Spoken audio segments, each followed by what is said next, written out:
The one that I thought would be easiest would be because of my relationship with President Putin, but he's let me down.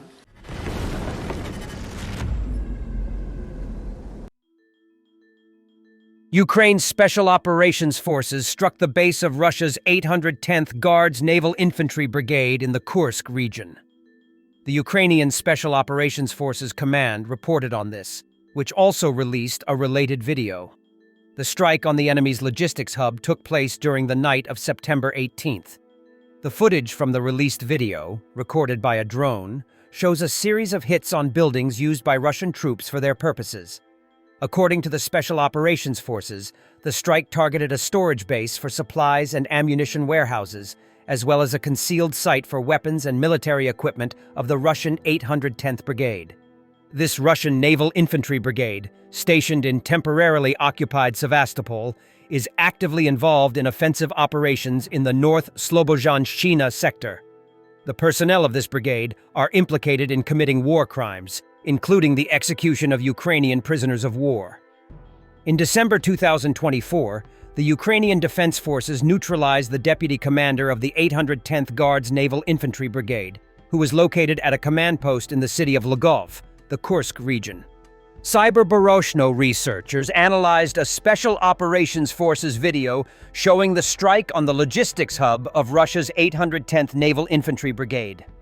The attack took place near an elevator facility in Hiryi 5, covering 0.04 square kilometers. A total of 19 hits on buildings and 1 miss were recorded. The unit has been accused of executing captured Ukrainian soldiers, a clear violation of the laws of war and the Geneva Conventions. Reports also point to its use of chemical irritants, with K-51 grenades containing CS gas allegedly deployed from drones over Ukrainian positions near Krinky.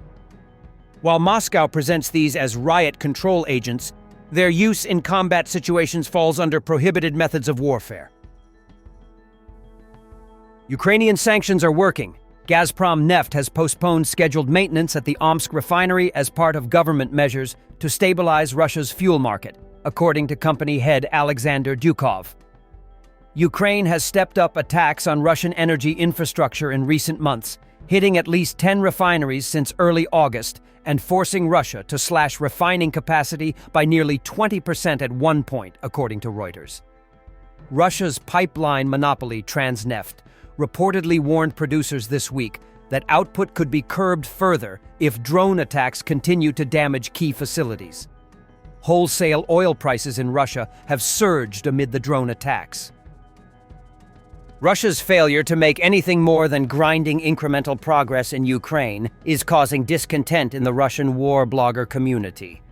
One war blogger blames incompetent and dishonest butcher commanders who have killed their entire units 3 or 4 times over. Telegram war blogger Ramzai writes that the ratio of losses between Russian and Ukrainian forces has gradually leveled out due to the massive use of all types of drones by the Ukrainians, with 2 to 3 UAVs for every one of our soldiers. Moreover, half of our enemy's losses are caused by our aerospace forces' operations in the enemy's rear. The situation is less rosy along the line of contact. This is partly due to incompetent command in some areas, where individual battalion and regiment commanders sometimes account for up to 30% of the losses of an entire unit. There are brigades and regiments that have changed 3 or even 4 personnel in a year. And the main task of the upcoming autumn campaign is to impose the strictest order on casualties. Merciless punishment for butcher commanders, mandatory analysis of any operation, any battle, with all the ensuing organizational conclusions if necessary. And of course, severe punishment for lying and concealing the truth. We must abandon the illusion that the war will soon end, and that its conclusion will cover all mistakes and failures. It looks like we'll have to fight for a long time to come, and the enemy will constantly try to seize the initiative and impose its will on us. Therefore, preserving our people, those who have combat experience, seasoned in battle, is a prerequisite for victory. And here we must mention one more thing. Whether we like it or not, the recent historical analog of the current war is the 8-year war between Iran and Iraq, which dragged on for a long time, following practically the same scenario as the special military operation. a long, bloody trench war of attrition. Today, this scenario has been imposed on us, and we are even proud that with an army of 650,000, we are advancing on an army of 780,000. But what are we proud of? Is it because Russia, a huge, powerful power, is, for some unknown reason, waging a war at a minimum instead of using its full potential? As a reminder, the turning point on the Iran-Iraq front occurred when Iraq's military and political leadership realized that continuing a war of attrition indefinitely was a disastrous strategy.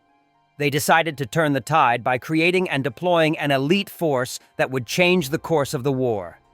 To this end, within 9 months, the Republican Guard Corps was formed, bringing together the most combat-ready units, the best command, and the best equipment. The appearance of this strike force on the front led to a turning point in the war, when, in just 6 months, the Iraqi army routed the main Iranian forces on key front lines, captured most of the disputed territories, and Iran agreed to peace negotiations. Today, what we lack at the front for a strategic turning point is precisely these kinds of strike forces. A 100,000 to 150,000 strong force capable of overwhelming and crushing the Ukrainian defenses. Only then can we force Ukraine to make peace on our terms. For now, as we enter the autumn campaign of 2025, we have no serious reason to rest on our laurels. Our successes over the 9 months of war are very modest, and a long war lies ahead. How long depends on political and military decisions. Once, in the autumn of 2022, during our arduous retreat from Balaklia-Kupiansk, we wrote, "We must start fighting." Today, we can repeat and build on what we said then. It's time, finally, to start fighting at full force. Putin let me down, says Trump alongside British PM Keir Starmer. Putin has revealed his true face, launching the biggest attack since the invasion, a fresh surge of bloodshed and killing of innocents, Starmer added. The U.S. has done 7 of them.